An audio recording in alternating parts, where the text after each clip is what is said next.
નમો અરિહંતાણં નમો સિદ્ધાણં નમો આયર્યાણં નમો ઉજ્જયાણં નમો લોયે સૌસાહુનં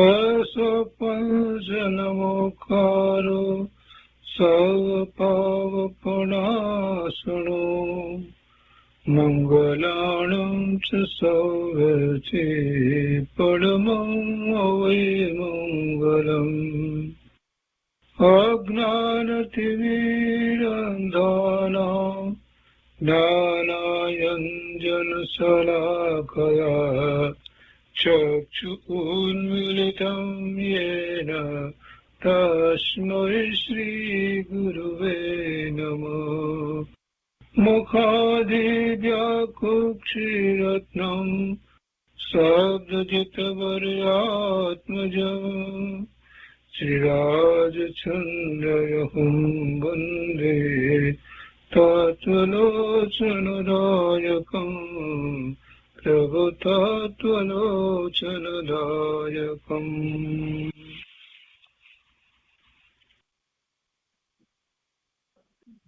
કૃપાળુદેવના વચનામૃતનો સ્વાધ્યાય.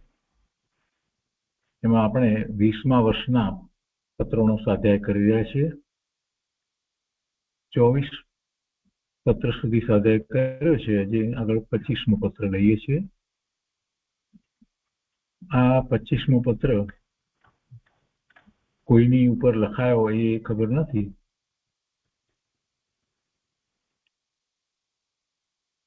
સંવંત 1943 કારતક મહિનામાં લખાયું છે.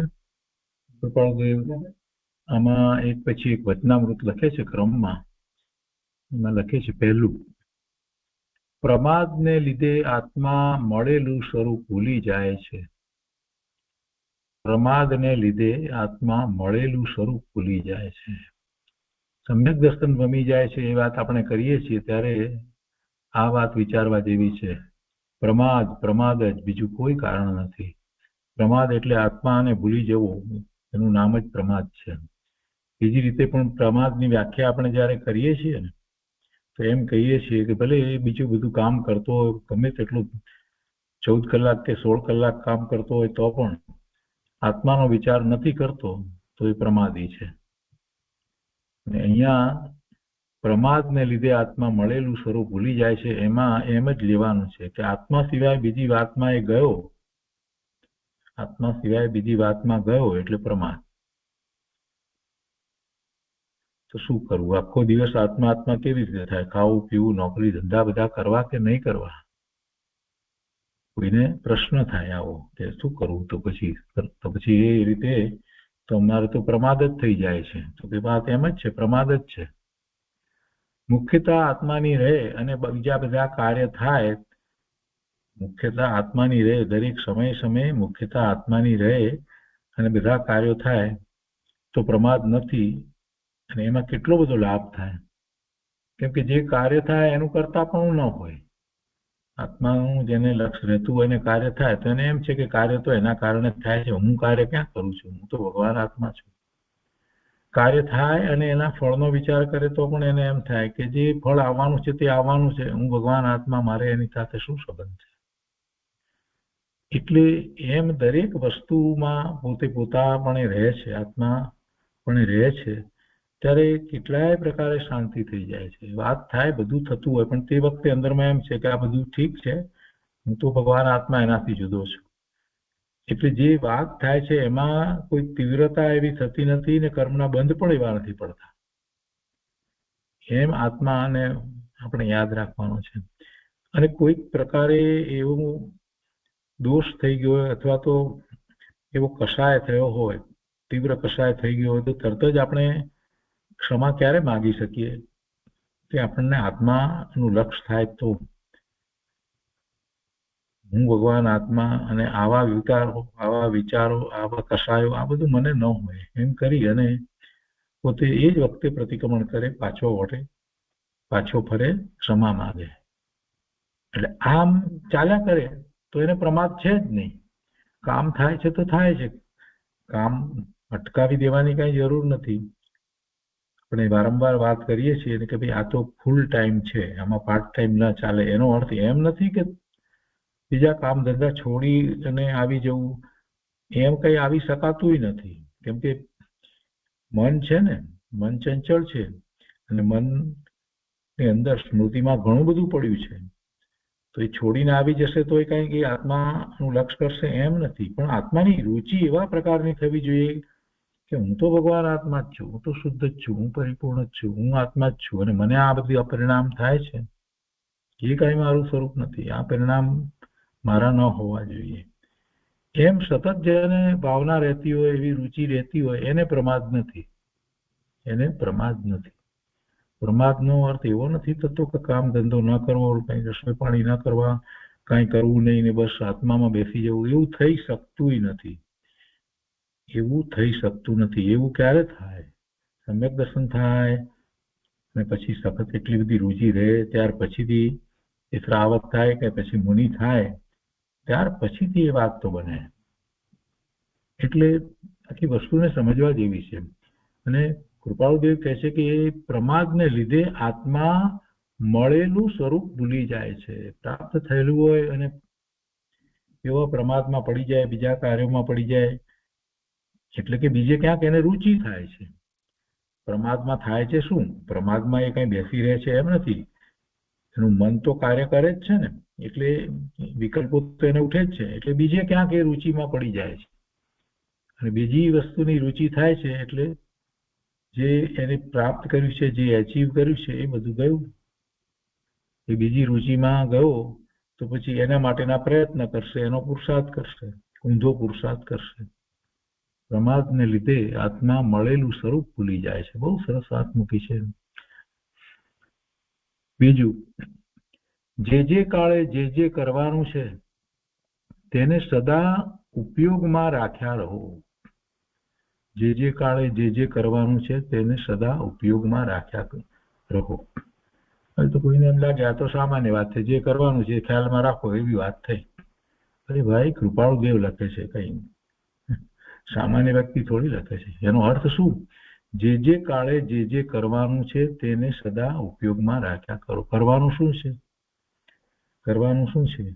તો કે પોતાના સ્વરૂપનું લક્ષ્ય કરવું છે, તો એને માટે પોતે જે નિત્યક્રમ ધારી રાખ્યો છે એ નિત્યક્રમમાં મુખ્યતઃ આત્માની રાખી અને નિત્યક્રમો, એમ નહીં કે નિત્યક્રમ એ પાછો મિકેનિકલી થયા કરે એમ નહીં. એટલે એમાં જે પોતાને ભાવ તરીકે જે કરવાનું છે, જે વખતે જે ભાવ સેવવાના છે, નિત્યક્રમમાં રહીને સેવવાના છે, તો એ નિત્યક્રમને યાદ રાખ્યો તો નિત્યક્રમમાં કરવાનું નિત્યક્રમ નથી, પણ નિત્યક્રમ દ્વારા પોતે એવા ભાવમાં રહેવાનું છે.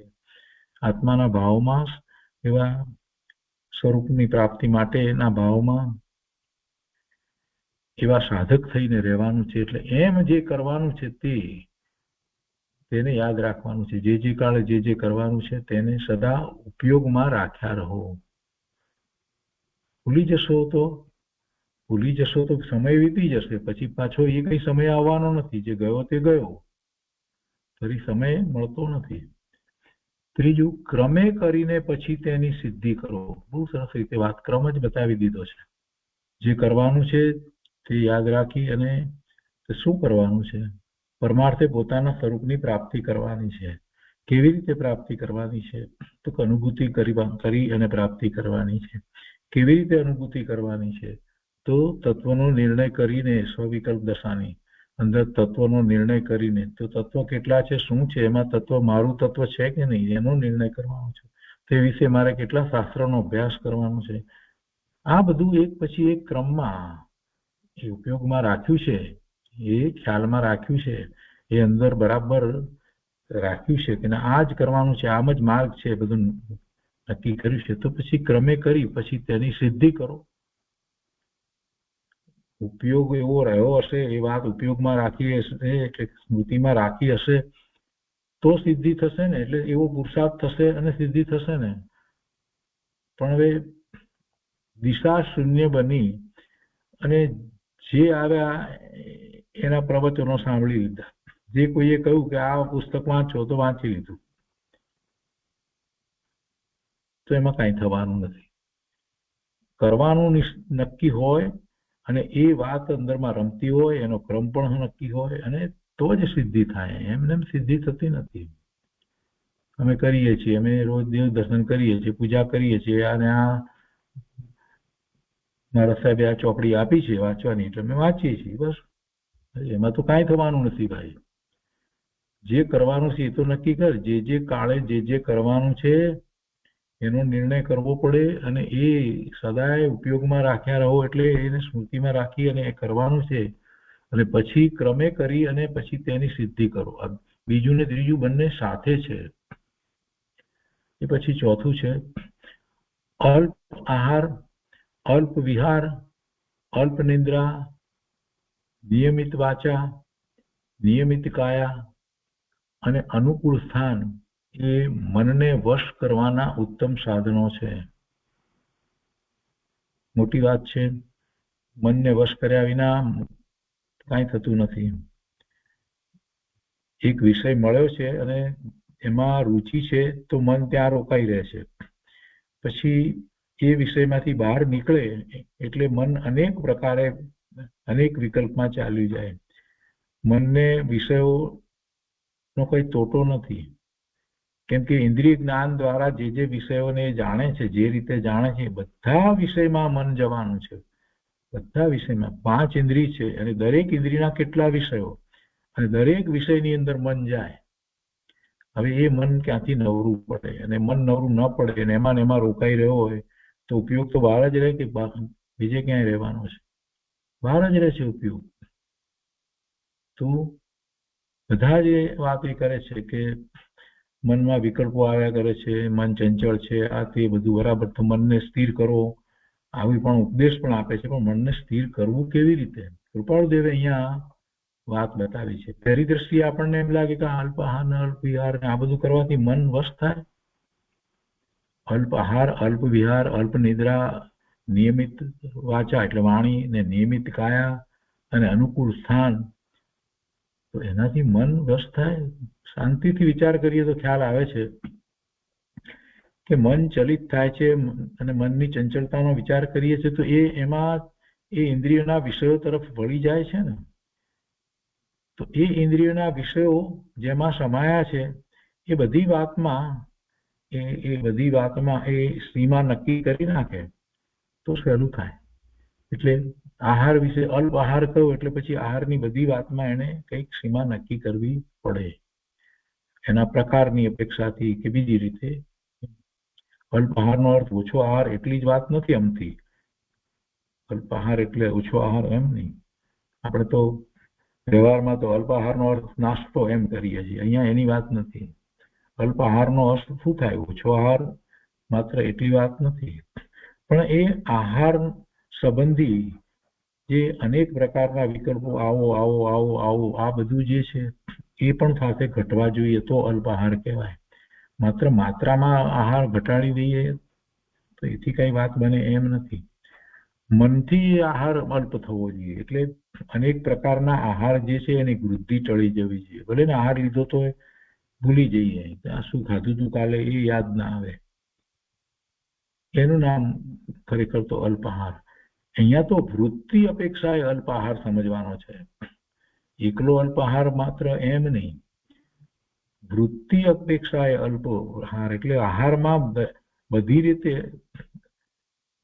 એવી વૃત્તિ થવી જોઈએ કે જેથી વૃદ્ધિ ન થાય, એનો વિચાર ના આવે, એના બધા વિકલ્પોમાં ના જઈએ. એ જ રીતે બધી જ વસ્તુમાં અલ્પ વિહારમાં એવું જ.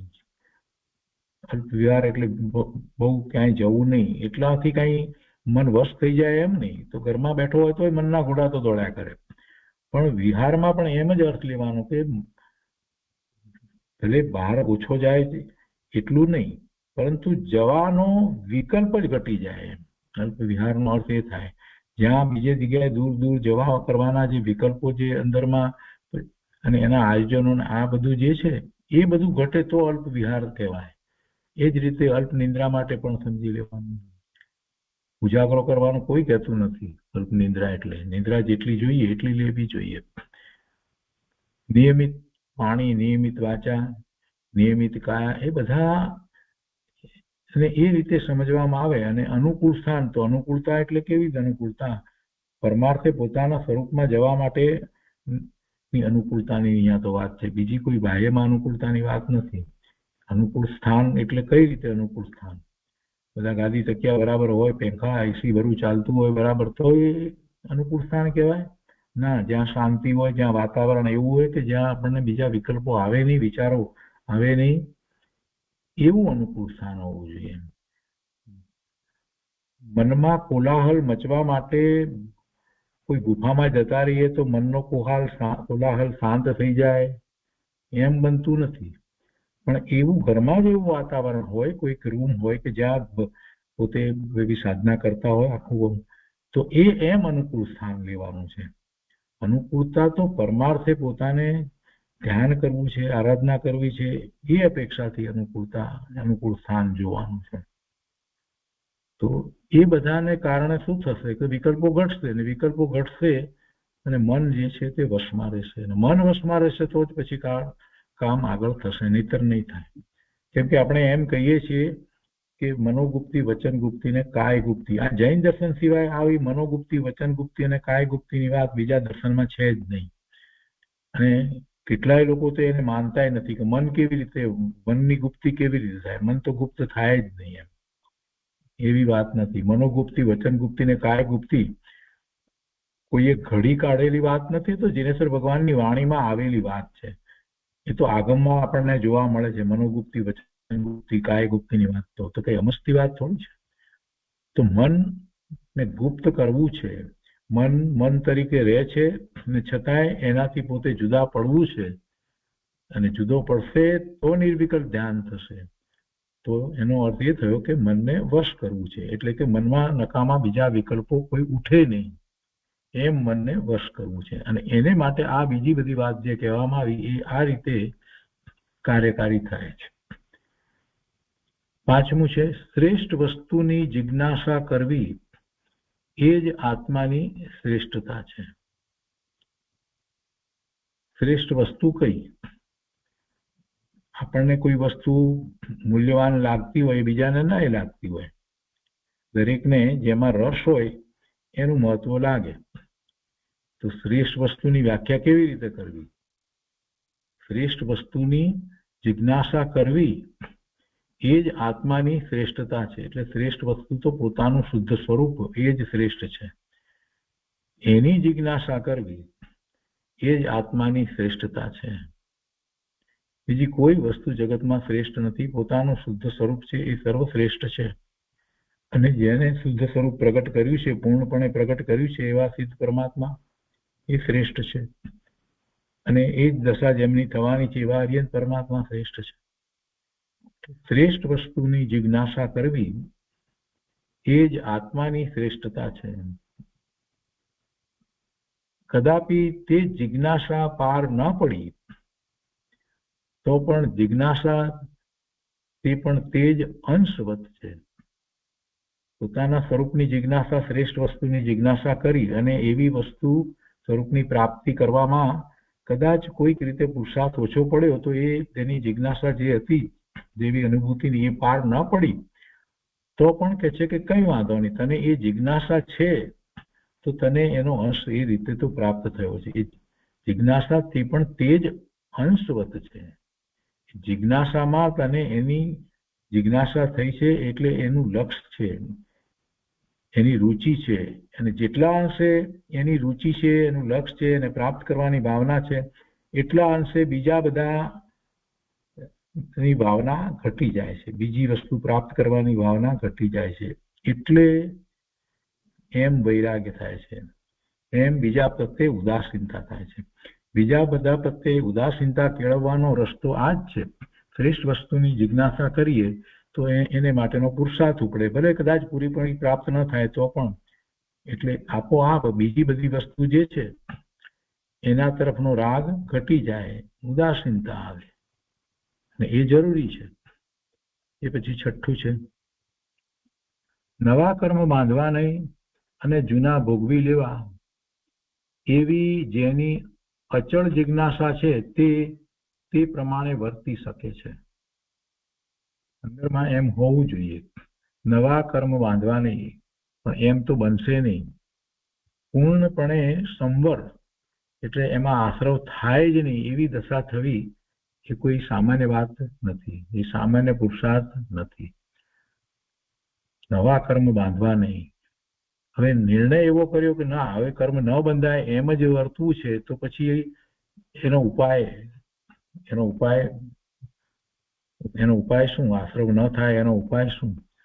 તો કે જેને કારણે આશ્રવ થાય છે એ વસ્તુને સમજવી જોઈએ. આશ્રવ કેમ થાય છે? તો કે જેટલું બહારમાં લક્ષ કરે છે, પરનું લક્ષ કરે છે, તો એ પ્રમાણે આશ્રવ થાય છે અને બંધ પડે છે. તો બહારમાં લક્ષ રહ્યા કરે છે એને ફેરવી નાખવામાં આવે, એ ઉપયોગ બહારને બદલે સ્વ તરફ વળે, તો પછી કર્મ બંધાય નહીં. આપણે રોગ થયો હોય તો રોગની સીધી દવા નથી કરતા, રોગને પારખીએ છીએ ને રોગના કારણો સમજીએ છીએ. એવી રીતે અહીંયા નવા કર્મ બાંધવા ન હોય તો એને સમજવું તો પડશે ને કે આશ્રવ કેવી રીતે થાય છે, અને મને જે રીતે આશ્રવ થાય છે તો એમાં મૂળ કારણ તો મારો ઉપયોગ બહારમાં ને બહારમાં રહે છે એટલે થાય છે. તો એ ઉપયોગની જો દિશા પલટી ને સ્વ તરફ રાખવામાં આવે તો નવા કર્મો ન બંધાય. પણ સ્વ તરફ ન રાખી શકાય તો સ્વ તરફ રાખવાનો જે પુરુષાર્થ કરવામાં આવે તો એમાં જે કર્મ બંધાય એ પણ અલ્પ બંધાય. અને જૂના ભોગવી લેવા એટલે શું? બંને પ્રકારના પુણ્ય અને પાપની પ્રકૃતિ જે છે એને જ્ઞાતા દ્રષ્ટા ભાવે ભોગવી લેવી.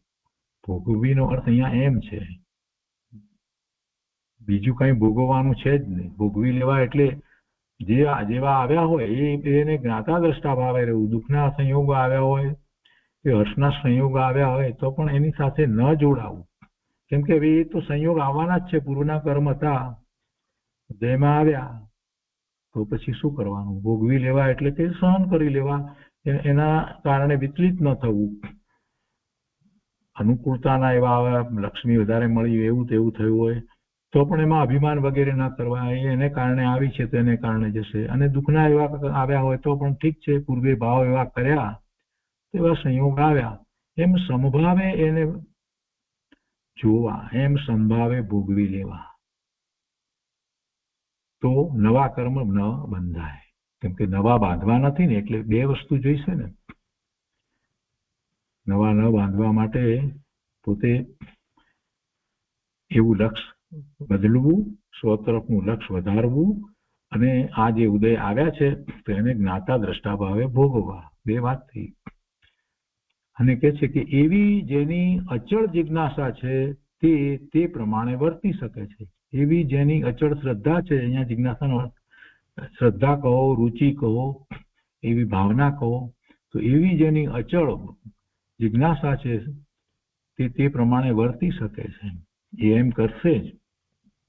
એના પછી 7મું છે, જે કૃત્યનું પરિણામ ધર્મ નથી તે કૃત્ય મૂળથી જ કરવાની ઈચ્છા રહેવા દેવી જોઈતી નથી. જે કૃત્યનું પરિણામ ધર્મ નથી, પહેલા તો ધર્મ કોને કહેવાય અને કૃત્ય શું? ધર્મ તો પોતાના સ્વરૂપની પ્રાપ્તિ પૂર્ણપણે પ્રાપ્તિ કરવી એ ધર્મ છે, એ એકમાત્ર ધર્મ છે. એ સિવાય બીજો કોઈ આ જીવને ધર્મ નથી. તો એની પ્રાપ્તિ થાય.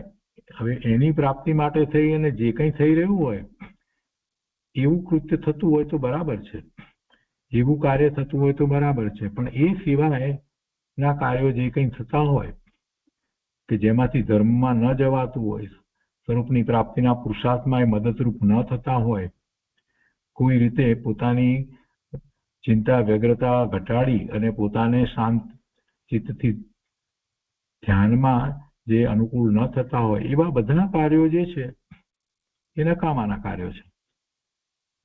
એ બધા નકામા કાર્ય છે. સેવાના કાર્ય કરવાથી કઈ ધર્મ થતો નથી. સેવાના કાર્ય કરીએ તો ધર્મ થાય, અનુકૂળતા થાય ધર્મને માટે, એટલે સ્વરૂપમાં જવા માટે. નથી થતી તો એ કૃત્ય નકામા છે. કોઈને એમ થાય કે સેવા કરીએ એટલે ધર્મ થઈ જાય, કોઈ ધર્મ થતો નથી. માન કસાય પોસાય છે, બધા માન આપે છે એટલે સેવા કરવા જાય છે. સેવા કરવા ગયો હોય ને કોઈ એને તુચકારી કાઢે તો બીજે દિવસે નહીં જાય. બાકીના બીજા બધા કૃત્ય તો સમજી શકાય છે કે જેમાં ધર્મ નથી, પણ જેમાં એ સેવા વગેરેમાં ધર્મ માને છે. એવી જ રીતે શુભ ભાવ જે છે તો એને પણ સમજવા જેવો છે કે ક્યાં સુધી શુભ ભાવમાં રહેવાનું. એમ જે કૃત્યનું પરિણામ ધર્મ નથી તે કૃત્ય મૂળથી જ કરવાની ઈચ્છા રહેવા દેવી જોઈતી નથી. એ ઈચ્છાને રહેવા દેવી જોઈએ નહીં. એ કૃત્યને એની ઈચ્છા જ કરવી જોઈએ નહીં. એક ઈચ્છા ઉત્પન્ન થઈ ત્યારે જ એને કાઢી નાખવી જોઈએ કે ના એ નહીં. ત્યારે પછી શું કરવું? જ્યારે એમ અશુભ ભાવમાં તો જવું નથી, એવા કાર્યો કરવા નથી, તો શુભ ભાવના કાર્યોમાં પણ જ્યારે ધર્મ નથી તો પછી હવે શું કરવું? અને એવો પ્રશ્ન આવશે જેને એ પછી શોધશે કે શુદ્ધ ભાવે કેમ થવું, શુદ્ધ ભાવનો પુરુષાર્થ કરવો જોઈએ. અને શુદ્ધ ભાવના પુરુષાર્થ માટે થઈ અને જે કરતા કરતા જે શુભ ભાવ થાય છે એ બરાબર છે, પણ એમાં મુખ્ય વાત તો શુદ્ધ ભાવ કેમ કરવો, એને માટેનો પ્રયત્ન, એને માટેનો પુરુષાર્થ, શુદ્ધ ભાવે કેમ થવું, કેવી રીતે થવાય, એમાં શુદ્ધ ભાવ આપોઆપ આવી જાય છે. એટલે ઈચ્છા જે છે એ એની હોય શુદ્ધ ભાવની, પણ જે પ્રયોજનભૂત નથી એવા બીજા બધા જે છે એને કરવાની અંદરમાંથી ઈચ્છા જ ન કરવી. એમ નહીં કે હમણાં બરાબર છે, શુભ ભાવ ઠીક છે, પછી આગળ વધીને શુદ્ધ ભાવ કરશું, તો પછી શુભ ભાવમાંથી ક્યારેય પાછો નીકળવાનો નથી. એ પછી 8મું છે, મન જો શંકાશીલ થઈ ગયું હોય તો દ્રવ્યાનુયોગ વિચારવો યોગ્ય છે. પ્રમાદી થઈ ગયું હોય તો ચરણ કરણાનુયોગ વિચારવો યોગ્ય છે, એટલે ચરણાનુયોગ. અને કસાઈ થઈ ગયું હોય તો ધર્મકથાનું યોગ વિચારવો યોગ્ય છે. જળ થઈ ગયું હોય તો ગણિતાનું યોગ વિચારવો યોગ્ય છે. ચારે ચાર અનુયોગ નું ફળ અથવા તો એનું પ્રયોજન જે છે એ તો વિતરાગતા છે. ચારે ચાર અનુયોગ એટલે કે એવા ગણધર ભગવાને જે રચના કરી છે એમાંથી જે આગમમાંથી જે શાસ્ત્રો બન્યા છે એને આપણે એ રીતે ક્લાસિફાઈ કરીએ છીએ. એટલે એમ 4 પ્રકારના શાસ્ત્રો અને એમાં એ પ્રકારની વાત કરવામાં આવી હોય એટલે એમ એ 4 અનુયોગ થયા: દ્રવ્યાનુયોગ, ચરણાનુયોગ, કર્ણાનુયોગ, ધર્મકથાનુયોગ. કર્ણાનુયોગને ગણિતાનુયોગ પણ કહેવામાં આવે છે. ધર્મકથાનુયોગ જે છે એને પ્રથમાનુયોગ પણ કહેવામાં આવે છે. અને અહીંયા જે ચરણ કર્ણાનુયોગ કયું છે એટલે ચરણાનુયોગ, એ ચરણાનુયોગની વાત છે. એટલે પોતાની ભૂમિકાને અનુસાર જે ચારિત્ર છે એની એમાં વાત હોય છે. ધર્મકથાનુયોગ અથવા તો પ્રથમાનુયોગ જે છે એમાં 63 સલાખા પુરુષોની વાત હોય, હરિયન પરમાત્મા, સિદ્ધ પરમાત્માના જીવન ચરિત્રોની વાત હોય, એ બધાના જીવન ચરિત્ર અને એમના પુરુષાર્થની વાત હોય છે. એમાં જીવન ચરિત્રની જે વાર્તા બધી બહુ મલાવીને જે લખવામાં આવી છે એનું કઈ મહત્વ નથી, પણ એમાં એમનો જે પુરુષાર્થ છે ને એને એમાંથી આપણે તો સમજવાનો છે. તો ધર્મકથાનો યોગ કહેવાય, નહીં તો વાર્તાનો યોગ કહેવાય. પરની વાર્તા જે કરતા હોઈએ એવો યોગ થાય, પરકથાનો યોગ થઈ જાય. પણ એને આપણે ધર્મકથાનો યોગ ક્યારે કહી શકીએ કે જે ધર્મ પામ્યા છે એમના જીવનમાંથી એમના પુરુષાર્થને સમજીએ ત્યારે એ ધર્મકથાનો યોગ કહેવાય. આમને વાંચી જઈએ એમ નહીં, જૈન રામાયણ વાંચી જઈએ તો કઈ ધર્મકથાનો યોગ થઈ ગયો એમ નહીં. જૈન રામાયણમાં જે કહેવાયું છે એમાંથી આપણને પ્રયોજનભૂત વાત, એમનું જીવન એમનું કેવું હતું, કેવી રીતે જીવન જીવતા હતા અને એમને પુરુષાર્થ કેવી રીતે કર્યો, એ ઉપયોગી વાત હોય, એ ધર્મમાં ઉપયોગી વાત હોય તો ધર્મકથાનો યોગ કહેવાય. નહીં તો ફક્ત વાર્તા થઈ, બીજું તો શું થાય. અને વાર્તા પછી હોય તો પછી એમાં તો પછી લોકોને જેવી રીતે ગમે એ રીતે બધા નિરૂપણ કરતા હોય, આપણે એમાં નથી પડવાનું. હવે દ્રવ્યાનુયોગની વાત કરવામાં આવી તો પહેલું એમ કહ્યું કે જો મન જો શંકાશીલ થઈ ગયું હોય તો દ્રવ્યાનુયોગ. દ્રવ્ય અને અનુયોગ 2 શબ્દ ભેગા કરી તો દ્રવ્યાનુયોગ, અનુયોગ. તો દ્રવ્ય એટલે આત્મા. 6 દ્રવ્યની વાત છે, પણ મુખ્યતા આપણે એમાં આત્માની કરવાની છે. તો આત્માના સ્વરૂપને જણાવનારા, દર્શાવનારા અને જેવું સ્વરૂપ છે એવું સ્વરૂપની પ્રાપ્તિ માટેનો માર્ગ દર્શાવનાર જે છે તે બધો દ્રવ્યાનુયોગ છે. એવા શાસ્ત્રો, સમયસાર, પ્રવચનસાર વગેરે જે શાસ્ત્રો જે છે તેમાં દ્રવ્યાનુયોગ ખૂબ સ્પષ્ટતાથી કહેવામાં આવ્યો છે. એ શાસ્ત્રમાં દ્રવ્યાનુયોગ જે કહેવામાં આવ્યો છે એ માહિતી રૂપે કહેવામાં આવ્યો છે. દ્રવ્યાનુયોગ બે પ્રકારે છે. એક તો એ માહિતી રૂપે આપણે જે જાણીએ છીએ એ દ્રવ્યાનુયોગ થયો, અને એ માહિતીને સમજી સ્વીકારી આત્મસાત કરી અને પછી એમ જ પ્રવર્તન થાય તો એ ખરો દ્રવ્યાનુયોગ થયો. અને કૃપાળુ દેવે એમ કહ્યું છે કે દ્રવ્યાનુયોગ પ્રગટ કરજે, દ્રવ્યાનુયોગ પ્રગટ કરજે. એટલે અહીંયા પણ એ વાત જ લાગુ પડે છે કે દ્રવ્યાનુયોગ વિચારવો, અને ક્યારે વિચારવો? હંમેશા વિચારવો. પણ કૃપાળુ દેવે એક માર્ગદર્શન આપવા માટે એમ કહ્યું કે મન જો શંકાશીલ થઈ ગયું હોય તો, મન જો શંકાશીલ થઈ ગયું હોય તો દ્રવ્યાનુયોગ વિચારવો યોગ્ય છે. જે દ્રવ્યાનુયોગનો વિચાર કરે એને આત્માના સ્વરૂપનું ખ્યાલ આવે, સ્વવિકલ્પ દશાની અંદર માહિતી રૂપે એને ખ્યાલ આવે, એની એવી જ રીતે શ્રદ્ધા બેસી જાય તો પછી શંકાને સ્થાન રહે નહીં. બીજી વાત, એવો દ્રવ્યાનુયોગ જો એ પ્રગટ કરે, એવો દ્રવ્યાનુયોગ પ્રગટ કરે એટલે પોતાનું સ્વરૂપ જે છે એનો યોગ થાય, એની સાથે જોડાણ થાય, એવો દ્રવ્યાનુયોગ જ્યારે એ પ્રગટ કરે તો સમ્યક દર્શન થાય. એટલે પછી કોઈ શંકા રહેતી નથી, પછી તો નિશંકથી થઈ જાય છે. એ રીતે પણ દ્રવ્યાનુયોગ દ્વારા દ્રવ્યાનુયોગને સમજી સ્વીકારી અને એવો દ્રવ્યાનુયોગ પ્રગટ કરે તો પછી કોઈ શંકા રહેતી નથી. શંકા નથી તો ભય પણ નથી, કોઈ ઈચ્છા આકાંક્ષા થતી નથી, કેમ કે પોતાનું સ્વરૂપ અનુભવમાં આવ્યું છે, એવો એ દ્રવ્યાનુયોગ છે. એ વિચારવો યોગ્ય છે એમ કહ્યું. મન જો શંકાશીલ થઈ ગયું હોય તો દ્રવ્યાનુયોગ વિચારવો યોગ્ય છે. પછી એના પછી કહે છે કે પ્રમાદી થઈ ગયું હોય તો ચરણાનુયોગ, ચરણ કરણાનુયોગ એટલે ચરણાનુયોગ વિચારવો યોગ્ય છે. વસ્તુ સ્વરૂપને સમજ્યા પછી પણ એને માટે આચરણ રૂપે કાંઈ કરવામાં ના આવે એમ પ્રમાદી થઈ ગયું હોય, એ રીતે અહીંયા પ્રમાદીની વાત છે. તો એવું પ્રમાદી થઈ ગયું હોય તો, મન એવું પ્રમાદી થઈ ગયું હોય તો ચરણાનુયોગ નો વિચાર કરવો જોઈએ. અને ચરણાનુયોગની અંદર આચાર્ય ભગવાને કેવું વર્તન ધર્મી જીવને હોવું જોઈએ એની વાત કરી છે. તો શ્રાવકને માટે અને મુનિને માટે, બંનેને માટે એનું જીવન કેવું હોવું જોઈએ એની વાત કરી છે.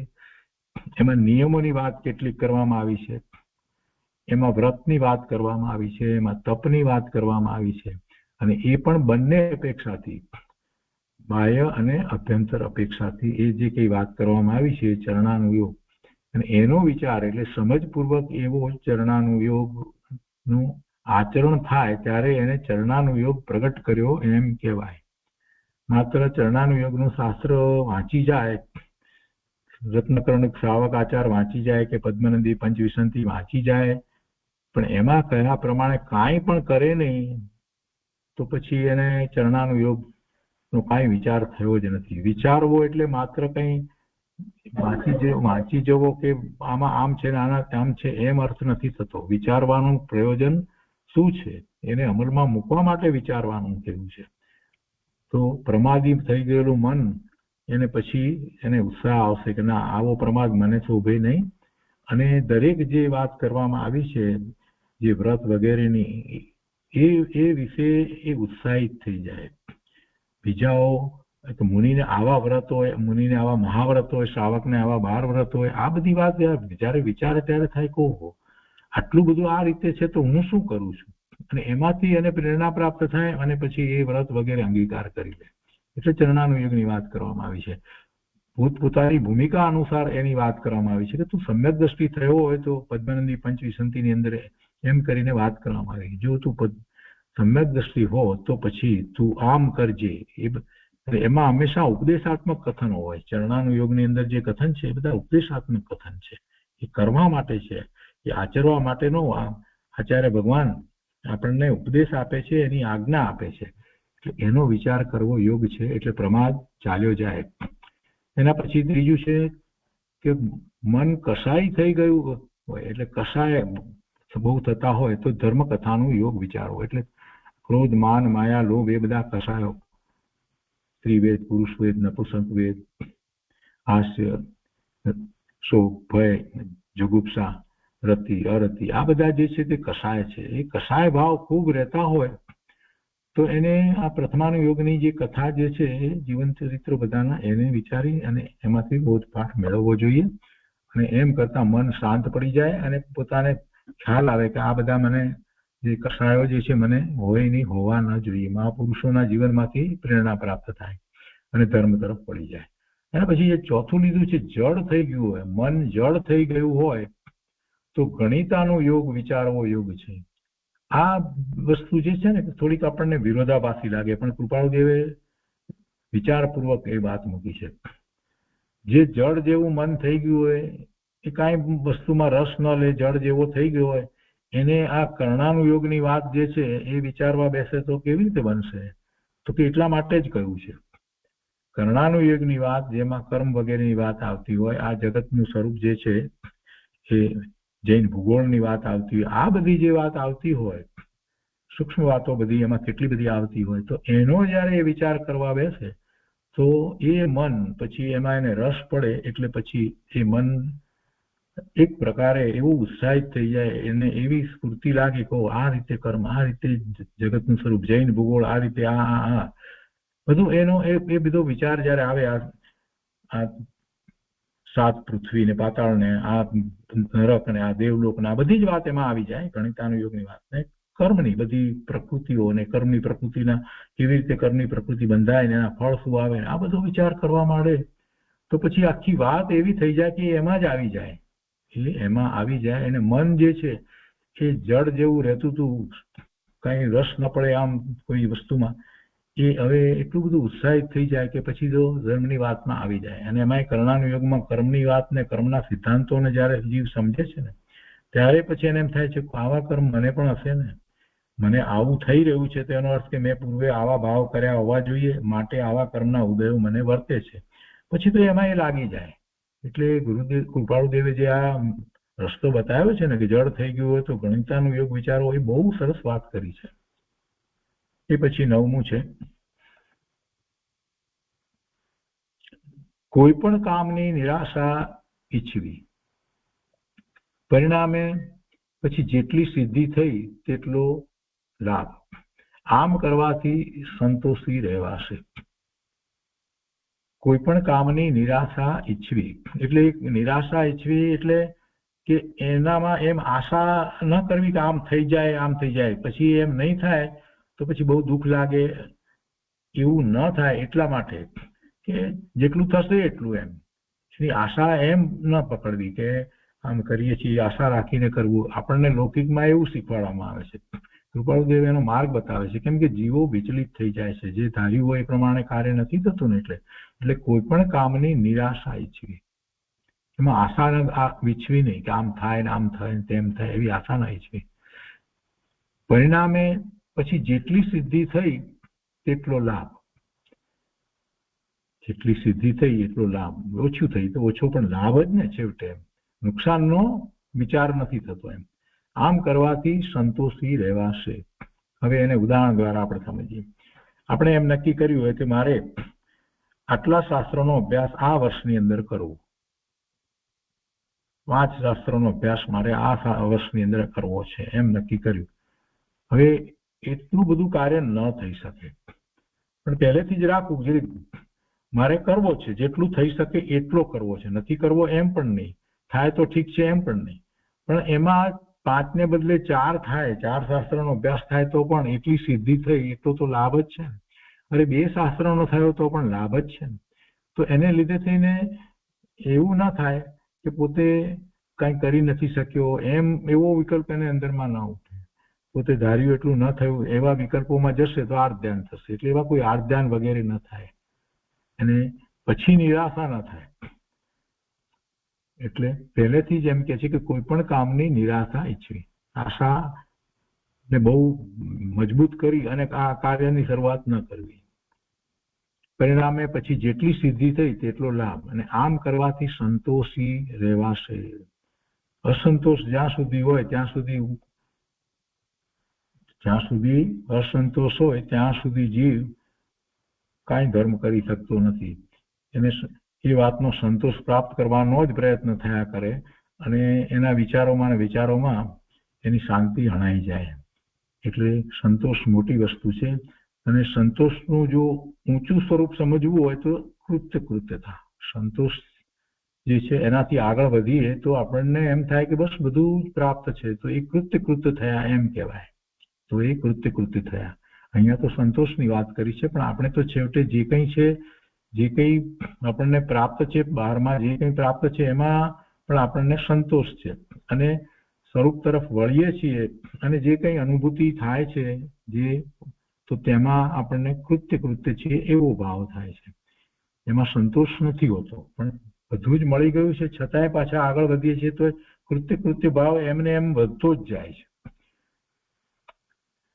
અહીંયા 10મું છે, પૃથ્વી સંબંધી ક્લેશ થાય તો એમ સમજી લેજે કે તે સાથે આવવાની નથી, ઉલટો હું તેને દેહ આપી જવાનો છું.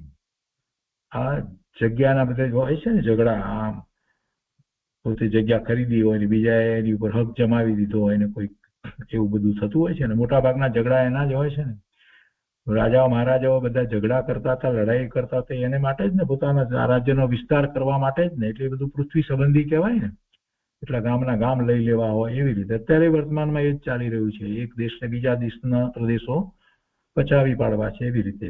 અને નાના પાયે કહીએ તો એક એવી ઇન્સ્ટિટ્યુશન હોય, તે ઇન્સ્ટિટ્યુશન જે છે એ બીજા આસપાસમાં રહેતા જે હોય એની જગ્યાઓ વગેરે પચાવી પાડે, એના ઝઘડા હોય. અને વ્યક્તિગત રીતે જોઈએ તો પણ એવું જ થઈ રહ્યું છે.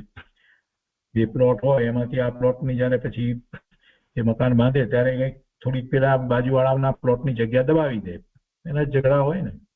એવા ઝઘડા ખૂબ છે.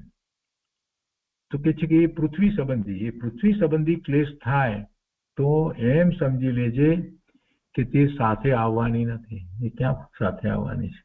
એની અહીંયા જ રહી જવાની છે. ઉલટો હું તેને દેહ આપી જવાનો છું. વળી તે કંઈ મૂલ્યવાન નથી. એ કંઈ મૂલ્યવાન નથી. પરમાર્થે તો એનું શું મૂલ્ય છે? કાંઈ મૂલ્ય નથી. બધું એનું મૂલ્ય તો સાપેક્ષ છે.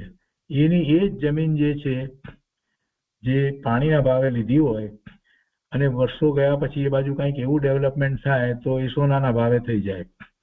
અને એની એ જ જમીન હોય કે જે સોનાના ભાવે લીધી હોય અને પછી કંઈક એવી બીજી જાતની એવા બધા લોકો આવીને વસે, એવું તેવું થાય તો એ વેચી ન શકાય. તો મૂલ્ય કેવી રીતે નક્કી થાય છે? કંઈ એનું કંઈ એબ્સોલ્યુટ વેલ્યુ તો કોઈ છે જ નહીં. બધી સાપેક્ષ છે. તો શું એના મૂલ્ય? આ પ્લોટ છે અમારે, એની કિંમત આટલી. મુંબઈમાં રહેતા હોય તો બધા દરેક અમારો આ ફ્લેટ છે એની કિંમત અત્યારે તો કરોડની થઈ ગઈ. અમે 20 વર્ષથી રહીએ છીએ. એક બેડરૂમનો જ છે પણ અત્યારે એની કરોડની કિંમત કહેવાય. હમણાં હમણાં ભૂકંપ આવે ને પડી જાય ત્યારે શું થાય?